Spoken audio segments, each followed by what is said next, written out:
This is Channel 25 WVTT Olean. Now, from the Twin Tiers' biggest broadcast news operation, this is the 6 o'clock report with Jeff Andrulonis and Alexa Olson. Listen on News Radio 96.7 WVTT or watch on News Channel 25 WVTT television. WVTT proudly presents the 6 o'clock report. Good evening, I'm Alexa Olson. Jeff Andrulonis is off tonight. The big story on the 6 o'clock report, a body has been found overnight in Allegheny, New York off the South 9 Mile. According to a WVTT tipster, authorities responded to the scene to find an unresponsive male in his 50s or 60s. Unofficial sources are saying the body is being identified as longtime resident Jeff Carls. WVTT spoke with Sheriff Tim Whitcomb, who confirmed just a short time ago that the death was a suicide. We have an update on the shooting in Clymer that killed Clymer Superintendent Keith Reed. Results from his autopsy confirmed that he was murdered. No further information is being released by the sheriff's office at this point. A prayer vigil for Reed is scheduled for tonight at 6:30 p.m. at the United Methodist Church in the town of Clymer. Earlville Central School District in Sherburne, New York, where Reed was superintendent before he took the superintendent job in Clymer, is having a walk for Reed after that 6:30 time at 7:45 tonight. The walk begins at the auditorium entrance. Funeral services will be held tonight from 7 to 9 p.m. in Salamanca, where Reed was originally from at the O'Rourke Funeral Home. Police still don't have a suspect in custody in the Killbuck shooting that killed 58-year-old Henry Ackley. Police are continuing to follow up on leads, but still not clear on a motive. But Cattaraugus County Sheriff Tim Whitcomb did confirm that Ackley was shot inside his house, but would not comment on where on the body he was shot. Officials in Cattaraugus and Chautauqua counties have been comparing notes in these two recent shooting deaths. Authorities say that they're looking at both cases from several angles, including if the two may somehow be related, as well as getting help from the FBI and state police. So far, authorities have not announced any suspects in either case, and anyone with information is asked to contact police.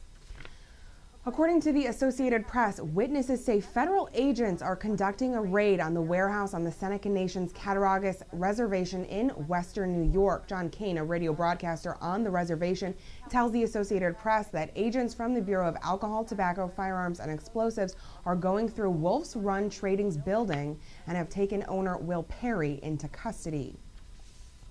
A Jamestown man surprised two burglars who were burglarizing his Baker Street home this morning. The resident stabbed both burglars multiple times and fatally wounded one of them. At around 11:35 this morning, the man came home, found the two burglars. They engaged in a physical altercation and both were stabbed, according to police. One of the burglars died a short distance from the home and the other fled to a hospital for treatment. Authorities did not release the names of the people involved. There were fireworks at the Olean Common Council meeting last night. WVTT's Derek Smith has all the details. The future of the Cattaraugus County SPCA shelter was the big topic of Tuesday evening Common Council meeting yet again. Yes, it's the second time this month, and no, it was not scheduled on the council's agenda. Yet nearly 50 citizens showed up to participate in just the public comment segment regarding the Cattaraugus County SPCA. More of the Animal Allies activist group were recruited to protest the contract negotiations between the city and the SPCA. However, the SPCA members fired back this time, ordering the Buffalo activist group to come help them if they love animals so much. When asked if the mayor was going to terminate the contract, this is what she had to say. As the city's chief executive, I am obligated to uphold all contracts with agencies and to demonstrate good faith. To do otherwise would severely curtail services and invite lawsuits that would just be too expensive for our taxpayers. In addition, none of the aldermen have proposed legislation to end the contract for this service that the state requires us to provide to the community. For that reason, I will continue to uphold the contract until I am instructed to do otherwise by the council. Well, when Bradford City Council met during a work session on Tuesday, one of the topics was merging the housing authorities of McKean County and Bradford, mainly because they had been sharing a director for about a year and a half. With a cutback in federal funding, some feel it would be a good idea that would allow money to be put back into the program, and that in turn could mean improvements that would benefit both the city and the county. The discussion will continue.